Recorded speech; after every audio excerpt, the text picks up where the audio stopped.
Hello students, PHP के platform पे आपका स्वागत है। आज हम देखेंगे अपनी पोम फायर एंड आइस के इंपॉर्टेंट क्वेश्चन आंसर्स।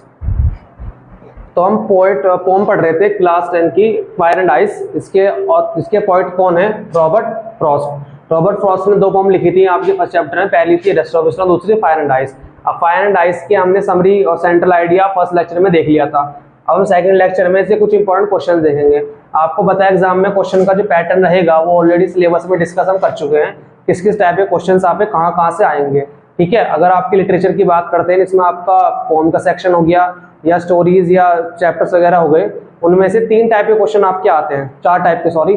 पहला टाइप कौन सा होता है आपका? एक्सट्रैक्ट बेस, यानी कि आपको कोई स्टेंजा या आप कह सकते हो कोई पैसेज चैप्टर में से आपको काट के दे दिया जाए और उसके बेस पर आपसे क्वेश्चन पूछे जाएं।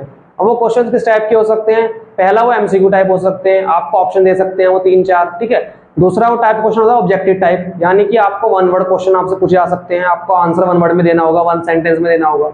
ठीक है, तीसरे टाइप के क्वेश्चन होते हैं आपके शॉर्ट आंसर क्वेश्चंस, यानी 2 या 3 मार्क्स में आपसे लिखवाया जा सकता है 30-40 वर्ड में इसका आंसर लिखिए एक्सप्लेन करके अच्छे से।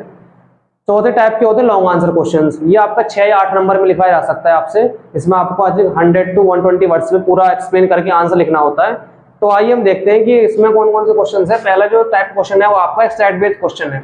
पहला है some say the world will end in fire, some say the world will end in fire, some say in ice, from what I have tasted of desire I hold those who favour fire. तो वही first stanza है, इसकी समझ हमने देख ली थी। क्या कह रहा है पोएट? की पोएट कह रहा है यहाँ पर कि दुनिया जो है खत्म होने वाली है। कुछ कहते हैं कि फायर से, कुछ कहते हैं आइस से। ठीक है, अब वो पोएट के अकॉर्डिंग क्या ओपिनियन दे रहा है पोएट अपना स्टैंजा में? स्टैंजा के अकॉर्डिंग पोएट का ओपिनियन ये है कि जो वर्ल्ड एंड होगा वो डिजायर से, यानी कि लोगों में की डिजायर जितनी मैंने देखी है, मैं उसका विक्टिम रह चुका हूं, कि मुझे ये लगता है कि जो वर्ल्ड एंड होगा वो फायर से ही होगा। तो मैं उनके साथ जाना चाहूंगा, उनको फेवर करना चाहूंगा जो कह रहे हैं कि वर्ल्ड विल एंड किसमें होगा? फायर से होगा। ऐसे क्वेश्चन है कुछ एमसीक्यू देख लेते हैं। What can be the cause of world's destruction as per above lines?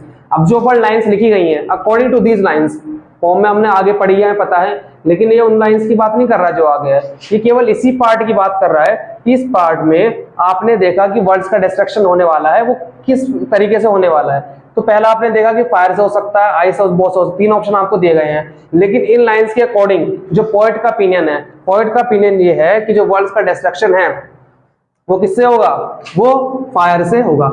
होने को दोनों चीज चाहिए, आइस से भी वर्ल्ड का डिस्ट्रक्शन होगा, लेकिन क्योंकि हमें इन लाइंस के अकॉर्डिंग पूछा है तो लाइंस में क्या लिखा है? कुछ कहते हैं वर्ल्ड जो होगी फायर से एंड होगी, कुछ कहते हैं आइस से।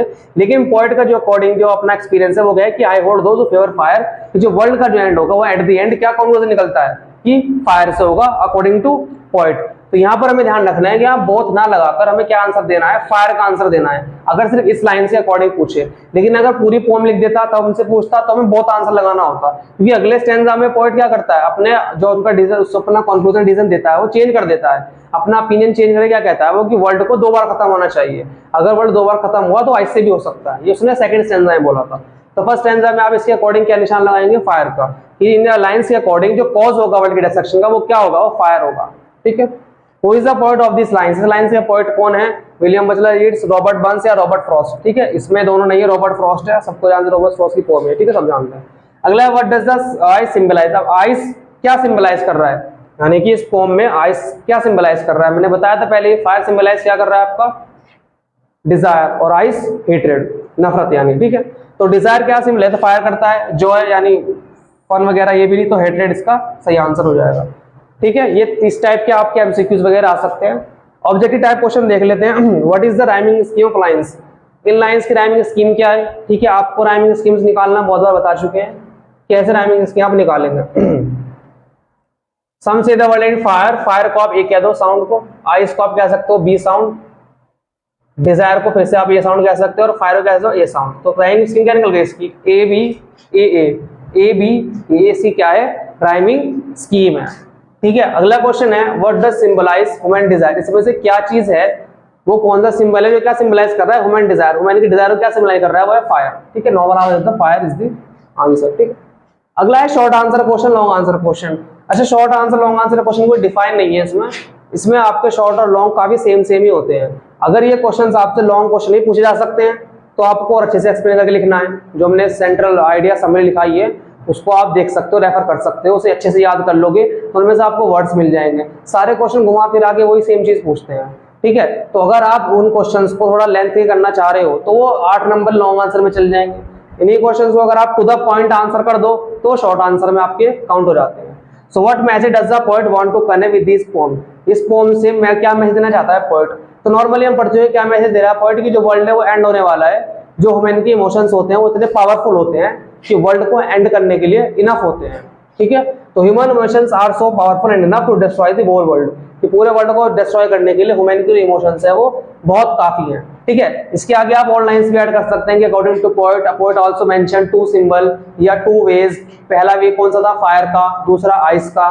फायर ये रिप्रेजेंट करता, आइस इससे चाहे तो आप क्वेश्चन और लेंथी बना सकते हैं जितना भी आपसे पूछा जाए। वर्ड लिमिट आपकी लिखी होती है क्वेश्चन पेपर में, आप देख सकते हैं कितने वर्ड्स में वो आपसे आंसर मांग रहा है। ठीक है, प्रैक्टिस करेंगे तो आपको आगे लिखना भी आएगा। ठीक है, अगला what are the two ways in which world would perish, तो कौन से दो तरीके हैं जिसमें वर्ल्ड क्या है खत्म होने वाला है। ये भी घूम फिर आगे वही क्वेश्चन है, तो इसमें लिखा था अकॉर्डिंग टू पोएट, पोएट के हिसाब से दो the world will end in two ways, दो तरीके से दुनिया खत्म हो सकती है।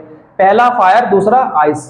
ठीक है, बता सकते हो आप कि फायर से कैसे खत्म हो सकती है, आइस से कैसे खत्म हो सकती है। फिर पोएट के क्या ओपिनियन है, पोएट पहले कहता है फायर से खत्म होगी, फिर कहता है आइस से भी खत्म हो सकती है। ठीक है, do you think fire and ice have power to destroy the whole world, if yes how. अब आपसे यहाँ पर ये थोड़ा केस बेस्ड क्वेश्चन पूछे जाते हैं 8 मार्क्स में या लॉन्ग आंसर में, ताकि इसमें आप ओपिनियन अपना रखें। तो इन क्वेश्चंस को टैकल करने का सबसे आसान तरीका यही है कि आपसे जो पूछा जाए आप एकदम medium answer, like middle line आप ड्रॉ करो।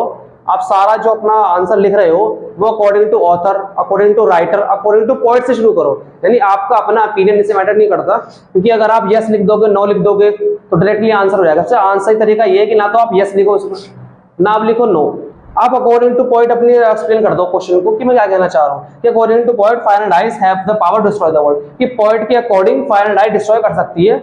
अगर आप पूरे क्लियर नहीं हो, क्वेश्चन आपको समझ नहीं आया, आप डायरेक्ट लिख दोगे यस, फिर आपसे रीजन पूछेगा क्यों।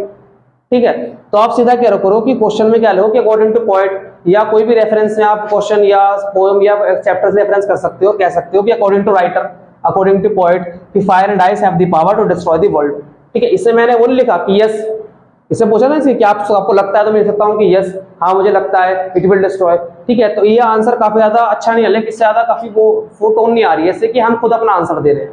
ठीक है, कि आप यस कह रहे हो, ठीक है, मे बी इसका आंसर नो भी हो सकता है, मे बी ना एंड हो, फायर एंड आइस से नहीं एंड हो रहा वर्ल्ड, नो भी हो सकता है इसका आंसर।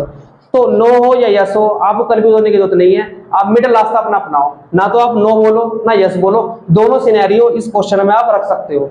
ठीक है, लॉन्ग आंसर में कि भाई पॉइंट ये कह रहा है कि वर्ल्ड दोनों तरफ से एंड हो सकता है, फायर एंड आइस से, फायर से ऐसे होगा, आइस से ये होगा, ये ह्यूमन इमोशंस होते हैं जो सिंबलाइज वगैरह कर रहे हैं, ऐसे अपनी बात को बताया खत्म कर सकते हो। ठीक है, तो ये हमने देख लिया कि टाइप के क्वेश्चंस आपके आते हैं, लॉन्ग आंसर, शॉर्ट आंसर, इस पोम से, और इतना सब कुछ ही पूछा जाएगा, इससे ज्यादा नहीं कुछ पूछा जाएगा। और ये पोम आपकी यहाँ पर खत्म होती है। तो मिलते हैं नेक्स्ट वीडियो में।